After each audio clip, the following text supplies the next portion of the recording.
Yellampalli project ఒకటి ఉంటే చాలు తెలంగాణ రాష్ట్రంలో కాలువలు బీడుబారిన శిలకలు మొత్తం నిండిపోతాయని చెప్పిర్రు. ఇక్కడ మనం చూసుకోవచ్చు ఎల్లంపల్లి ప్రాజెక్టు గోదావరి పరవళ్ళు దొక్కినాయి, చాలా వరకు చాలా నీళ్లు ఎగవచ్చింది.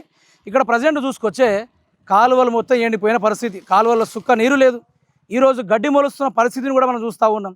ఇదేనా ఉత్తమ్ కుమార్ రెడ్డి చెప్పింది? కాళేశ్వరం లేకుండా ఎల్లంపల్లి సాగితే ఇక తెలంగాణ రైతాంగం వాళ్ళు ఈ కాలువలో గడ్డి పిక్కోవాల్సింది ఏం ఉండదు, పనిగా ఏ పని కూడా ఉండదు. వెనకాల కూడా చూసుకోవచ్చు ఎంత బీడుబారిన చరిత్ర ఉంది. ఆ సైడ్ వాళ్ళ గోడలు ఏవైతే ఉన్నాయో ఆ గోడలకు చూడండి ఎంత బ్రహ్మాండమైన డెకరేషన్లు ఉన్నాయి, గడ్డితోటి డెకరేషన్లు. ఉత్తమ్ కుమార్ రెడ్డి చేసిండు ఇదంతా. రేపు ఎల్లంపల్లి ప్రాజెక్టు నీళ్ళు వస్తాయి, ఆ ప్రాజెక్టుతోటి పుష్కలంగా ఇటు చెరువులు నిండుతాయి, అదేవిధంగా ఈ నీళ్ళంతా పొలాలకు పారుతాయని చెప్పేసి మాట్లాడిన ఇదే రేవంత్ రెడ్డి కావచ్చు, లేకుంటే ఆ బరాజ్ మీద నిలబడి రిబ్బన్ కట్ చేసే ఉత్తమ్ కుమార్ రెడ్డి కావచ్చు, లేకుంటే వాట్సాప్ యూనివర్సిటీలో PhD పట్టాలు పొందిన కొందరు ఎమ్మెల్సీ పదవి కోసం కకృతి పడుతున్న గాడిదలే కావచ్చు. ఈరోజు అర్థం చేసుకోవాలి, నీళ్లు లేవు ఇప్పటిదాకా. ఆగస్టు వచ్చింది, మరి ఈ కాలువలను నమ్ముకొని 30 నుంచి 40 లక్షల ఎకరాల వరకు ఇప్పటిదాకా సాగులోకి రాలేదు. మరి దీనికి ఏం సమాధానం చెప్తావు ఉత్తమ్ కుమార్ రెడ్డి? ఒకసారి కింద దిగి ఒకసారి ఆ గడ్డిని పరిశీలించుకునే ప్రయత్నం కూడా చేద్దాం. ప్రజెంట్ అయితే మనం SRSP కెనాల్ అయితే ఉన్నాం. ఇదే SRSPలా ఏదో ఉత్తమ్ కుమార్ రెడ్డి గారు నిన్న ఎల్లంపల్లి ప్రాజెక్టు ఉరుకొస్తున్నాయి, మనం కూడా ఇక్కడ ఎక్కువసేపు నిలబడొద్దు, ఎందుకంటే వరదలు పరవలు దక్కుకుంటూ బర్ర అనుకుంటూ ఉరుకొస్తున్నాయి. మన ఇక్కడ ఈ కాలువలో ఇంకొచ్చేపు నిలబడితే మాత్రం కొట్టుకుపోయే అవకాశం ఉంది, ఆ ప్రమాదం కూడా జరిగే అవకాశం ఉంది. కాబట్టి ఫాస్ట్గా రికార్డ్ చేసుకొని బయటికి వెళ్ళే కార్యక్రమాలు అయితే చేయాలి. అయితే ఎల్లంపల్లి ప్రాజెక్ట్ మీద నిలబడి ఉత్తమ్ కుమార్ రెడ్డి గారు తన ఉన్నతమైన నాలెడ్జ్ తోటి, ఉత్తి మాటలతోటి, ఉత్తి సబ్జెక్టులతోటి ఆయన మాట్లాడిన ప్రక్రియ చూసుకుంటే ఈరోజు కెనాల్ల పరిస్థితి చూసుకోండి. గడ్డి ఇది కేసీఆర్ గారు పల్లె ప్రగతి అని పెట్టిర్రు, అదేవిధంగా పల్లె ప్రకృతి కూడా పెట్టిర్రు. అక్కడ చూసే మన ఇటువంటి ప్రాంతాలు. కానీ కాలువల్లో కూడా డెకరేషన్ చేయొచ్చు, కాలువల్లో కూడా గడ్డి మొలిపించు అనేది కాంగ్రెస్ పార్టీకి సంబంధించిన అది గొప్ప నైపుణ్యం. మీరు చూడొచ్చు, గడ్డి చూడండి ఒకసారి ఎంత బ్రహ్మాండంగా అల్లుకుందో. ఎవరి పెళ్ళికైనా కావాలంటే చెప్పుర్రి, ఇక్కడ నుంచి ఆర్డర్ పెట్టుకోవచ్చు మీరు. డిజైన్లు మంచిగా ఉన్నాయి, అదేవిధంగా తోరణాలు కూడా మంచిగా ఉన్నాయి. దీనికి ఒకటి బంతిపూలు యాడ్ చేస్తే సరిపోతుంది ఎవరి పెళ్ళికైనా. చూడొచ్చు మీరు ఆ కాలువల మీద వాలుతున్న తీగల సంగతి చూసుకోవచ్చు, ఇక్కడ ఉన్న ఈ పల్లె ప్రకృతిని చూసుకోవచ్చు. ఇది నేను ఎక్కడో హైటెక్ సిటీలో లేకుంటే గ్రామ పంచాయతీ సిబ్బందిలో లేను. ఒకసారి వెనక చూపెట్టుకో, ఇది బ్రిడ్జి, SRSPకి సంబంధించిన బ్రిడ్జి ఇది. అదేవిధంగా ఆ వెనకాల కూడా చూసుకోవచ్చు డిజైన్లు, మొత్తం డిజైన్లు, ఎక్కడ చూసినా కూడా డిజైన్లు. ప్రధానంగా మాట్లాడుకోవాలంటే ఈ SRSP ద్వారా ఎన్నో చెరువులు ప్రాణం పోసుకొని ఉన్నాయి. ఇదే SRSP ద్వారా, దీని ద్వారా ఎన్నో కనెక్టివిటీ ఉంది. ఒకటి మన వెనకాల కనబడుతున్న తూమ్స్ కావచ్చు, అక్కడ నుంచి చాలా వరకు చెరువులు కనెక్టివిటీ అయి ఉన్నాయి. కొన్ని TMCల సామర్థ్యం కలిగిన చెరువులు కూడా ఉన్నాయి. చెరువులో నీళ్లు నిండితే ఆ ప్రాంతం కింద ఉన్న ప్రతి ఒక్కటికి నీళ్ళు అందే అవకాశం ఉంటుంది, పొలాలకు నీళ్ళు అందే అవకాశం ఉంటుంది. అదేవిధంగా బోర్లలో కూడా భూగర్భ జలాలు పెరిగే అవకాశం ఉంటుంది. కంప్లీట్గా తెలంగాణ ప్రాంతం బాగుపడే అవకాశం కూడా ఉంటుంది. అయితే మీకు నిజంగా తెలియాల్సింది ఏంది మిత్రులారా అంటే, నిన్న ఉత్తమ్ కుమార్ రెడ్డి గారు చాలా చక్కగా, చాలా పద్ధతిగా, చాలా వరకు సబ్జెక్ట్ తోటి ఒక 2 సంవత్సరాలు కష్టపడి ఈ తెలంగాణ వాటర్ సిస్టమ్ పైన ఆ యొక్క నాలెడ్జ్ పెంచుకొని నిన్న శ్రీపద ఎల్లంపల్లి ప్రాజెక్ట్ మీద నిలబడి కాళేశ్వరం లేకున్నా పర్వాలేదు, ఈ కాలువలు మొత్తం బర్ర ఉరుకుతూనే ఉంటాయి, నీళ్లు పుష్కలంగా పరవళ్ళు దొక్కుకుంటూ ఉరుకుతూనే ఉంటాయని చెప్పేసి మాట్లాడిన ఇదే ఉత్తమ్ కుమార్ రెడ్డి గారికి చెప్తున్నా, నీళ్ళు ఎక్కడ సార్? నీళ్ళేది సార్? పైనుంచి పడ్డ నీళ్లు కూడా ఆవిరైపోతున్నాయి. ఈరోజు నీళ్లు లేక కాలువలగో చిరుకబాసి నెర్రబాసి అవి మొత్తం ఖరాబ్ అయ్యే సిచ్యువేషన్ దాకా వచ్చింది. దాని యొక్క లూజ్ మోషన్ అయిపోయింది దాని పరిస్థితి కూడా. ఈరోజు దానికి గల కారణం వాటర్ లేకపోవడం వల్లనే, ఇట్లాంటి గడ్డి మొలవడం వల్లనే, అటువంటి డెకరేషన్ మొలవడం వల్లనే. సిగ్గుండాలి ప్రభుత్వానికి కొంచెమైనా, చెప్పుకోవడానికైనా, ప్రెస్ మీట్లో కూర్చొని మాట్లాడుకోవడానికైనా ఇంతనే సిగ్గుండాలి కదా. ఏం గడ్డి అండి ఇది? కాంగ్రెస్ పార్టీ ఈ ఎన్ని సంవత్సరాలు, 2 సంవత్సరాల నుంచి కాంగ్రెస్ పార్టీ ఏం చేసిందంటే కాలువల్లో గడ్డి మొలిపించింది. ఇగో కాలువల్లో గడ్డి మొలిపించింది, గడ్డి తప్ప ఏం లేదు. ఈ పార్టీకి పుష్కలంగా నీళ్లు ఆ ఏరియా దాకా, ఆ మట్టం దాకా నీళ్లు పుష్కలంగా పరవళ్ళు దొక్కుకుంటూ నీళ్లు పోయే పరిస్థితి, ఆ ఏరియా వరకు నీళ్లు పోయే అవకాశం ఉండే. గతంలో ఉన్నప్పుడు కేసీఆర్ గారు కాలువల పూడికలు తీయించేటోళ్ళు. కాలువల్లో ఉన్న చాలా వరకు గడ్డి కావచ్చు, కాలువల్లో ఉన్న పేరుకుపోయిన మట్టి కావచ్చు, వాటిని క్లీన్ చేసేటోళ్ళు.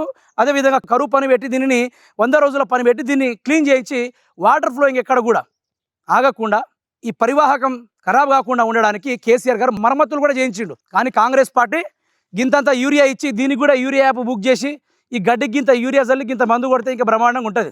దీన్ని పార్కులు చేసుకోవచ్చు, బర్రెలు మేయడానికి మేపుకోవచ్చు. ఇదా మీరు చేసేది? కాళేశ్వరం మంచిగా చేసి నీళ్ళు ఇవ్వండి అయ్యా అంటే, కాళేశ్వరం ఎత్తడం వల్ల కరెంటు బిల్లులు ఫుల్ అవుతున్నాయి, శాతగానుడు మాట్లాడతాడు. నాకు ఈ లెక్కన ఈ ఇన్స్టాగ్రామ్లో ఒక ఫేమస్ ట్రెండింగ్లో ఉన్న కొడంగల్ యువశేఖర్ గుర్తొస్తారు. చాతాగాని కొడుకులు అని చెప్తారు చూసిర్రా, గా తిరిగానే కనబడతా ఉన్నారు ఇక్కడ కూడా. నీళ్ళు అందియమంటే కూలిండని ఒకడు అంటాడు, ఆ నెర్రల్లో చేయి పెడతాడు, ఆ పొక్కలలో చేయి పెడతాడు, ఇంత పెద్ద బొక్క ఏర్పడిందని మాట్లాడతాడు, లేకుంటే లక్షల కోట్లు తిన్నాడని మాట్లాడతాడు. ఇదా రాజకీయాలంటే? ఇదా చాతగానితనం అంటారు దీన్ని? చాతగానితనం, పరిపాలించడం రాకపోవడం తనం. ఇప్పుడు ఈ కాలువల్లో కూడా ఇండ్లు కట్టే కార్యక్రమాలు ఏమైనా ఉంటే రేవంత్ రెడ్డి గారు ఏం చేస్తారంటే, ఈ కాలువల్లో కూడా ఫార్మా కంపెనీలు తీసుకొచ్చి కంపెనీలు పెడతా, బిస్కెట్ కంపెనీలు అని చెప్పేసి బిస్కెట్ కంపెనీలు కూడా పెడతాడు రేవంత్ రెడ్డి. అంత నైపుణ్యం కలిగినాడు. ఈరోజు ఇదా కాలువల పరిస్థితి? ఇదా కేసీఆర్ ఉన్నప్పుడు ఈ టైంకి గింత గ్యాప్ ఇవ్వకుండా రంగరంగ వైభవంగా పరవళ్ళు దొక్కుకుంటూ గోదావరి జలాలు సీదా కాళేశ్వరం జలాలు పొలాల దాకా రైతన్న పాదాల దాకా వచ్చి ముద్దాడేది. కానీ ఈరోజు ఇందులో ఉన్న గడ్డి ఎవరిని ముద్దాడాలో అర్థం కావట్లా.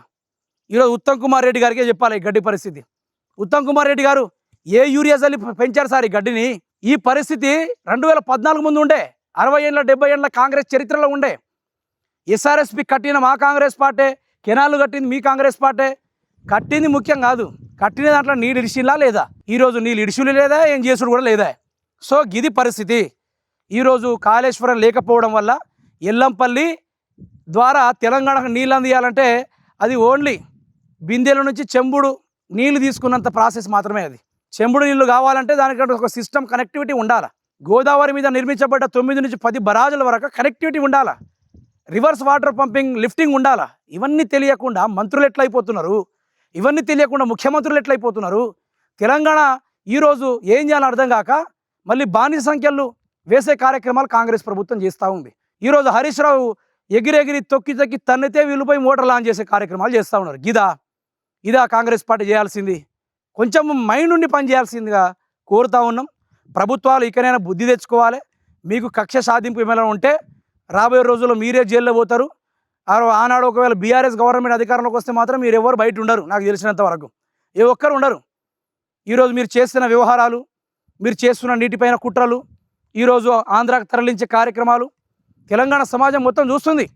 ఈరోజు కరువు వచ్చినా కూడా కేసీఆర్ గారు 70 ఏళ్ళు ఉంది కరువు, ఒకరోజు కాదు 70 ఏళ్ళు ఉంది కాంగ్రెస్ పార్టీలో, 70 ఏళ్ళు కరువు ప్రాంతం ఉంది తెలంగాణ రాష్ట్రం మొత్తం. అట్లాంటిది కేసీఆర్ గారు ఎండాకాలం సైతం నీళ్లు మత్తెలు పడేలా చేసిందంటే మగోడంటారు కేసీఆర్ని. తెలంగాణ రాష్ట్ర మొక్కని కానీ ఇటువంటి గడ్డిని కానీ మొలిపించిన మొగోడు మునగాడని చెప్పి తెలంగాణ సమాజం సమర్థించుకుంటుంది. ఈరోజు రేవంత్ రెడ్డి ప్రభుత్వం ఏంటిది? రేవంత్ రెడ్డి వ్యవహారం ఏంటిది? ఈరోజు రేవంత్ రెడ్డి చేస్తున్న దుష్ప్రచారాలు ఏంటిది? రేవంత్ రెడ్డి గారు చేస్తున్న ఈ అగత్యాలు ఏంటిది? ఎంతమంది రైతు పొట్టన పెట్టుకుంటాడు? ఇంత గొప్పతనం అంటే కాళేశ్వరం రావడం వల్ల, వ్యవసాయ భూములు పెరగడం వల్ల ఒడిశా నుంచి పనులు చేసుకోవడానికి వచ్చున్నారు ఇక్కడ.